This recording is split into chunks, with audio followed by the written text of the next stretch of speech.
Haemoglobin 10 താഴെയാവുന്നത് സാധാരണയായി anaemia അല്ലെങ്കിൽ രക്തക്കുറവ് എന്നൊരു അവസ്ഥയാണ് സൂചിപ്പിക്കുന്നത്.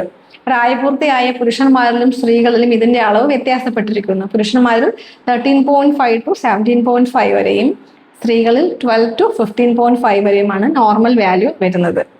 ഹീമോഗ്ലോബിൻ കുറയുമ്പോൾ ശരീരത്തിലെ കോശങ്ങളിലേക്ക് ഓക്സിജൻ എത്തുന്നത് കുറയുന്നു. ഇത് കാരണം ക്ഷീണം, തളർച്ച, പടികൾ കയറുമ്പോൾ ശ്വാസം മുട്ടൽ, നെഞ്ചെടുപ്പ്, തലവേദന, തലകറക്കം ഇങ്ങനെയുള്ള ബുദ്ധിമുട്ടുകൾ ഉണ്ടാവാറുണ്ട്. ഹീമോഗ്ലോബിൻ കുറയാനുള്ള കാരണങ്ങൾ ഭക്ഷണത്തിൽ അയണിന്റെ അഭാവം, അതുപോലെ ആർത്തവ സമയത്തുണ്ടാവുന്ന അമിത രക്തസ്രാവം, പൈൽസ് പോലുള്ള അസുഖങ്ങളിൽ ഉണ്ടാകുന്ന bleeding, vitamin B12, folic acid ഇതിന്റെ ഡെഫിഷ്യൻസി, വിട്ടുമാറാത്ത അസുഖങ്ങൾ, ദഹന പ്രശ്നങ്ങൾ ഇതൊക്കെ ഹീമോഗ്ലോബിൻ കുറയാൻ കാരണമാകാറുണ്ട്. ഭക്ഷണക്രമത്തിൽ മാറ്റം വരുത്തുന്നത് വഴി ഹീമോഗ്ലോബിൻ വർദ്ധിപ്പിക്കാൻ സാധിക്കും.